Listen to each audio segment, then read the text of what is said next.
7 మాటల్లో 4 మాటలు అందరూ అద్భుతంగాను వాళ్ళ తగిన కోణంలో వాళ్ళు చెప్పి ఉన్నారు. అదేవిధంగా నాకిచ్చిన మాట ఐదవ మాట యోహాను సువార్త 19వ అధ్యాయం 28, 29, 30 వచనాలు చదవాల్సింది కూర్చున్నాను. అటు తర్వాత సమస్తమును అప్పటికి సమాప్తమైనదని యేసు ఎరిగి లేఖమును నెరవేరునట్లు నేను తప్పికొనుచున్నాను అని చెరకతో నిండి ఉన్న యొక్క పాత్ర అక్కడ పెట్టి ఉండును కనుక వారి స్పాంజి చెరకతో నింపి సోపు పొడకకు తగిలించి ఆయన నోటికి అందించిరి. అది యేసు పుచ్చుకొని సమాప్తమైనదని చెప్పి ఉన్నాడు.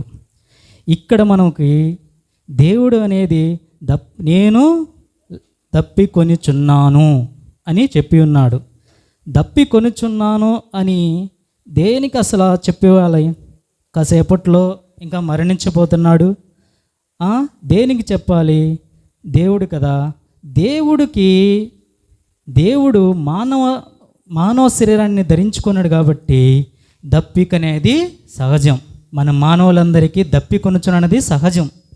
అందుకే దేవుడు శరీరాకరంగా దప్పికొనుచున్నాడు. ఎందుకంటే ముందు రాత్రి నుంచి ఆయన తీసుకొచ్చి చిత్రహింసలు పెట్టి అనేక రకమైన దోషణలతోటి అనేక రకమైన మాటలతోటి దూషించి సిలువలతో ఏలాడబెట్టి చేసినప్పుడు ఆయన పెదవులు ఎండిపోయి ఉన్నవి.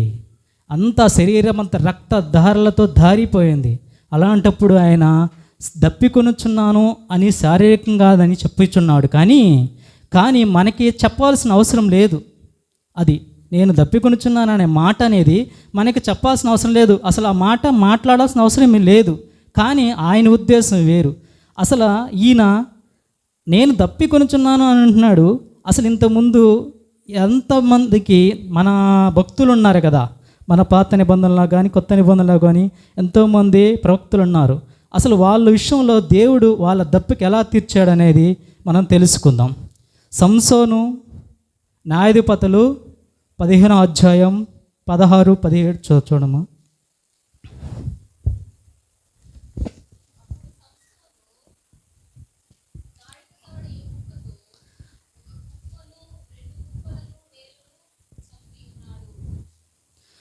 ఓకే. సంసోను గాడిద ఎముకతోటి యుద్ధము చేస్తూ ఉన్నాడు. ఎముక తీసుకొని జనాంగం యుద్ధము చేస్తూ ఉన్నాడు. అనేక మందిని చంపేశాడు. అప్పటికి యుద్ధం చేస్తూ ఉన్నాడు. అలిసిపోయి పడిపోతాడు. పడిపోయినప్పుడు అంటాడు,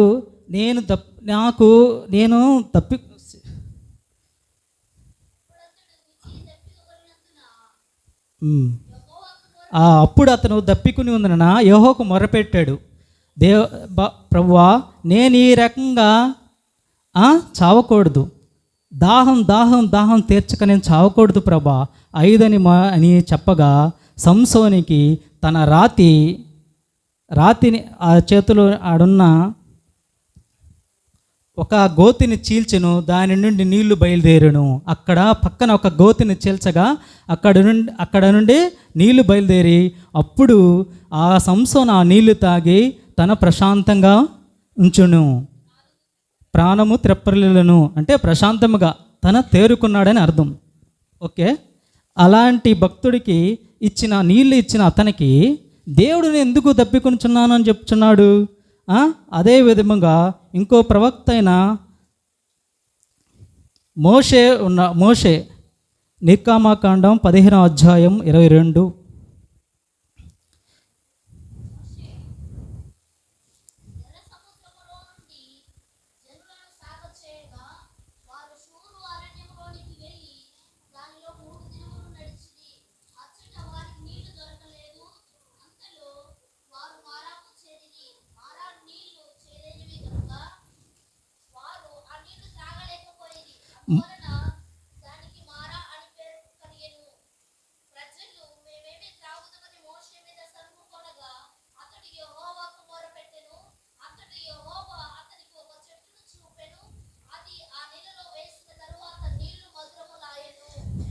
ఇక్కడ ఇక్కడ మోసే ఒక అరణ్యంలో తన జనాంగాన్ని తీసుకొని వెళ్తూ ఉంటాడు. అప్పటికి నడుచుకుంటూ 3 రోజులు అయిపోయింది. 3 రోజులు అయిపోయిన తర్వాత మాకు ప్రశాంతంగా ఉన్న జీవితం నుంచి ఎక్కడికి తీసుకెళ్తున్నాడు, మాకు నీళ్ళు లేవు, తీరు లేవు, ఎక్కడ లేవు, తిండి లేదు అని చెప్పేసి మోసేని అందరూ గొనుక్కుతూ ఉంటారు. గొనుగుతూ ఉండగానే అప్పుడు మోసే దేవునికి మొరపెడతాడు. ఏమని మొరపెడతాడు మోసేకి? అతడు యెహోవాకు మొరపెట్టును, యెహోవా అతనికి ఒక చెట్టును చూపించును. అప్పుడు యెహోవాకు మొరపెట్టగా ఒక చెట్టును చూపించి అక్కడున్న ఏదైతే నదిలో ఉన్నాయో ఆ వాటర్ తాగటానికి బాగలు చేదుగా ఉన్నాయి. ఎలా తాగాలని అందరూ నసుకుతా మోసేని తిడుతున్న వాళ్ళకి అప్పుడు యెహోవా మొరపెట్టగా యెహోవా అంటాడు, ఎదుగో అక్కడున్న చెట్టుని తీసుకొని వచ్చి ఆ ఆకును తీసుకెళ్ళి ఆ నదిలో వేయండి, అవి మధురుగా మారినని చెప్పేసి మోషేకి చెప్తాడు. అప్పుడు అందరూ ఆ నీళ్లు తాగి అందరూ ఆ నీళ్లు తాగుతారు. అప్పుడు దానికి మారాను అనే నది అని చెప్పేసి పెడతాడు.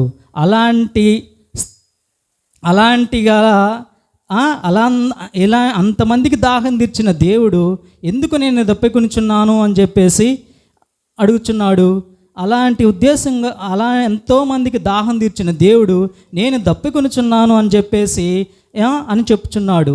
అంటే దాని అర్థం ఆయన వేరో మనకి దాహం గురించి చెప్పట్లేదు, కానీ ఏరో పరమార్థం గురించి మనకితో మాట్లాడుచున్నాడని మనం గ్రహించాలి.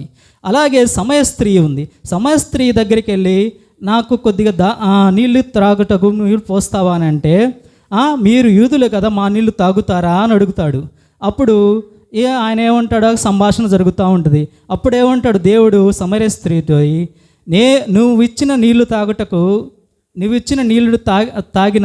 తాగినప్పుడు మరలా తప్పుకుందు, కానీ నేనిచ్చే నీళ్లు నువ్వు తాగినప్పుడు నువ్వు ఎప్పటికీ తప్పుకున్నదు అని ఆమెతో చెప్పి ఉన్నాడు.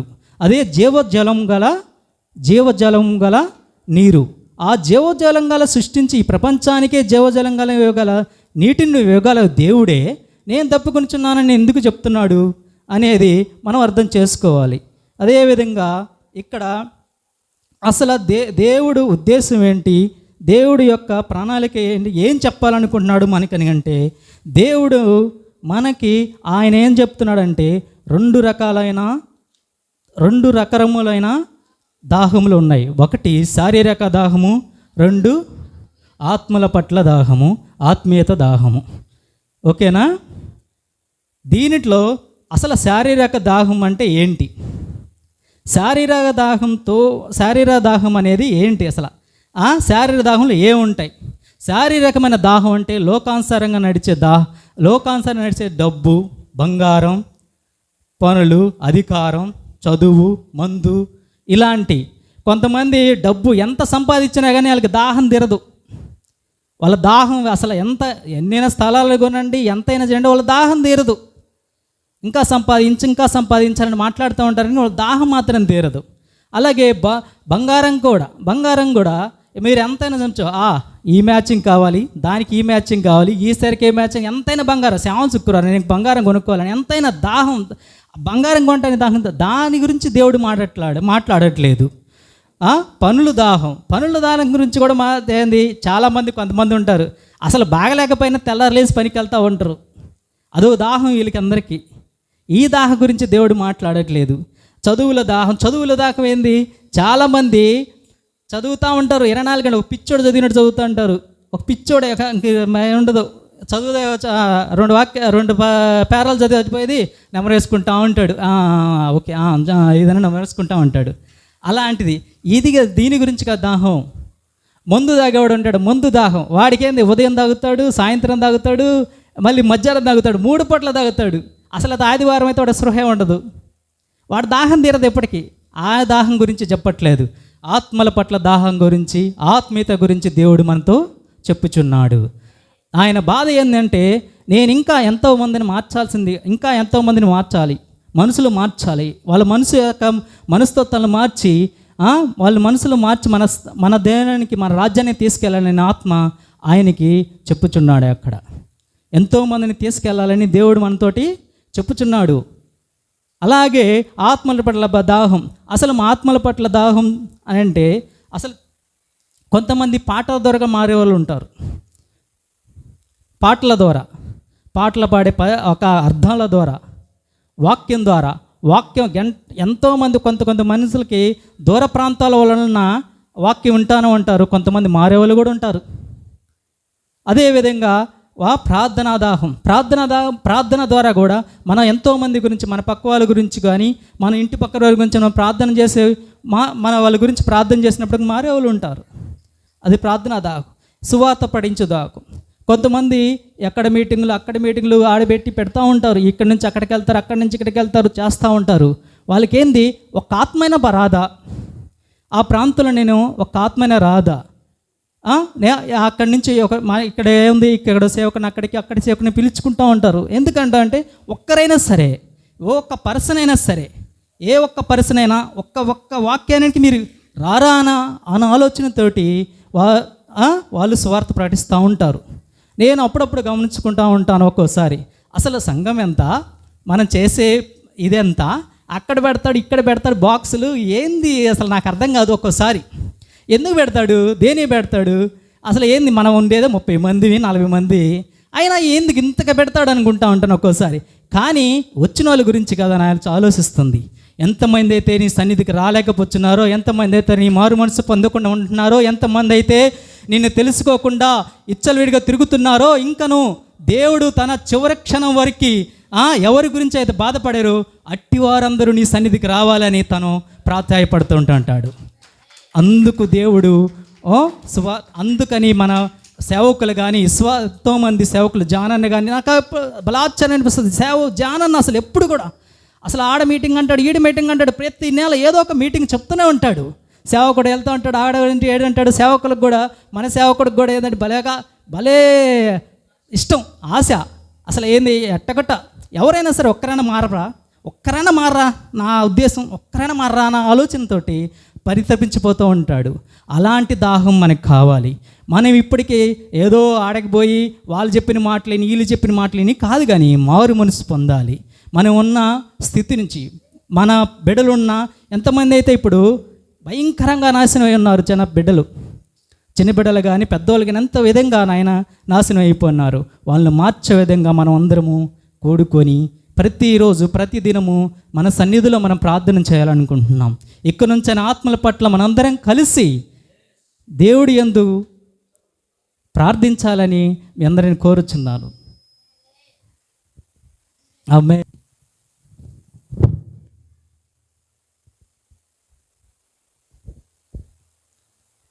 దేవునామ స్తోత్రాలు. అందరికీ నా వందనాలు. మొదటిగా మీ అందరికీ శుభ శుక్రవారం శుభాకాంక్షలు. హల్లెలూయా, హల్లెలూయా. మరి ఒక వ్యక్తి పలికేటటువంటి మాటలు మనం చాలా శ్రేష్టంగా, చాలా జాగ్రత్తగా వింటాం. అంటే ఒక వ్యక్తి పుట్టినప్పుడు ప్రారంభంలో అతను పలికినటువంటి మాటలు, అతను చివరి దశలో ఏ విధంగా అయితే మాట్లాడాడో ఆ యొక్క 2 మాటలు మనం చాలా జాగ్రత్తగా జ్ఞాపకం ఉంచుకుంటాం. అంటే ఇప్పుడు ఒక చిన్న బిడ్డ కానీ పుట్టాడు, అబ్బాయి కొంచెం పాలు తాగి కొంచెం పెద్ద ఎదిగి కొంచెం 2-3 సంవత్సరాలు రాగానే ఫస్ట్ అబ్బాయి ఏమంటాడు, అమ్మ కానీ అత్త కానీ ఏదో ఒకటి అంటాడు. అరే నా బిడ్డ నన్ను అత్త అని పిలిచింది, నా బిడ్డ నన్ను అమ్మ అని పిలిచింది అని చెప్పేసి అట్లా గుర్తుపెట్టుకుంటా మనం చాలా సంతోషంగా ఉంటాము. మరి అట్లానే ఒక వ్యక్తి మరణ దశలో కూడా మాట్లాడినటువంటి మాటలు కూడా మనం చాలా, అంటే పుట్టిన దినం కంటే మరణ దశలో మాట్లాడినటువంటి మాటలు ఇంకా మనం ఎక్కువగా జ్ఞప్తికి ఉంచుకుంటాం అన్నమాట. ఉంచుకుంటామా ఉంచుకోమా? అట్లానే మన ప్రభువైనటువంటి యేసయ్య కూడా కల్వారి శిలువపై శాపగ్రస్తుడిగా వేలాడుతూ ఎంతో మరణ వేదన అనుభవిస్తూ ఎంతో శోక సంద్రంలో మునిగిపోతూ ఎంతో కన్నీటితో ఆఖరి రక్తపు బొట్టు వరకు ఆయన మన కొరకు దారబోసి ఆయన కల్వారి శిలువపై 7 మాటలు పలకడం జరిగింది. వాటిలో 5 మాటలు మన అన్నవాళ్ళు అక్కవాళ్ళు అందరూ సువివరంగా అందరూ వివరించి ఉన్నారు. మరి అదే 5వ మాటను నేను కూడా ఎక్స్ప్లెయిన్ చేయాలని నాకు కూడా అవకాశం ఇచ్చారు. దేవుని నామానికి స్తోత్రాలు. హల్లెలూయా. చదువుకుందాం. యోహాను సువార్త 19వ అధ్యాయం 28వ వచనం. యోహాను సువార్త 19వ అధ్యాయం 28వ వచనం. అటు తరువాత యేసు ఎరిగి లేఖనము నెరవేరునట్లు నేను దప్పికొనుచున్నాను అనెను. చాలక్క. దేవుడు దప్పిక కొనుచు ఉన్నాను అని అన్నాడు. అసలు దప్పిక అంటే ఏంటంటే ఆత్మల పట్ల కలిగినటువంటి దప్పికను యేసయ్య కలిగి ఉన్నాడు. అలాంటి దప్పికను మనం కూడా కలిగి ఉండాలి. యేసయ్యకు శారీర సంబంధమైనటువంటి దప్పిక కాదండి. ఇప్పుడు దాకా అన్నయ్య చాలా చక్కగా చెప్పి ఉన్నారు. మరి యేసయ్య ఆత్మల దాహాన్ని అసలు ఎందుకు కలిగి ఉన్నాడంటే ఆయన నిత్య రాజ్యానికి మనల్ని కూడా వారసులుగా మార్చాలని చెప్పేసి యేసయ్య ఆత్మల దాహాన్ని కలిగి ఉన్నాడనమాట. అంటే ఎందుకు అసలు ఆ నిత్య రాజ్యానికి మనందరం ఎందుకు వెళ్ళాలి? ఈ విధంగా ఇట్లా శుక్రవారం అని చెప్పి మనం అందరం ఇక్కడ ఎందుకు కూర్చొని ఈ యొక్క మాటలు విని ఆలకించి శ్రద్ధతో ఉండాలి అని అంటే, మనము ఆయన నిత్య రాజ్యంలో ఉన్నటువంటి యుగ యుగాల సంబంధమైనటువంటి ఆనందాన్ని, సంతోషాన్ని మనం అందరం అనుభవించాలి. దేవునితో ఉండేటటువంటి గొప్ప ధన్యతను మనం అందరం అనుభవించాలి అని చెప్పేసి దేవుడు ఆయన నిత్య రాజ్యానికి వారసులుగా మనం అందరం మార్చబడాలని బాప్తిస్మం, పాప క్షమాపణ, మారు మనసు, రక్షణ ఇవన్నీ దేవుడు తీసుకొని వచ్చాడనమాట. ఇవన్నీ మనం కలిగి ఉన్నట్లయితే నిత్య రాజ్యానికి మనం అందరమే వారసులుగా మార్చబడతాము. అయితే అసలు ఎటువంటి దాహం మనం కలిగి ఉండాలి అని అంటే, అంత్య దినాల్లో ఉన్నటువంటి మనమందరమే ఈ కృపా యుగంలో, ఈ కృప అనేటువంటి యుగంలో మనం చివరిగా ఉన్నాము కనుక మనం ఎటువంటి దాహాన్ని కలిగి ఉండాలి అని అంటే, కీర్తనలకు రాసిన గ్రంథం 42వ అధ్యాయం 1వ వచనం. కీర్తనలకు రాసిన గ్రంథం 42వ అధ్యాయం 1వ వచనం.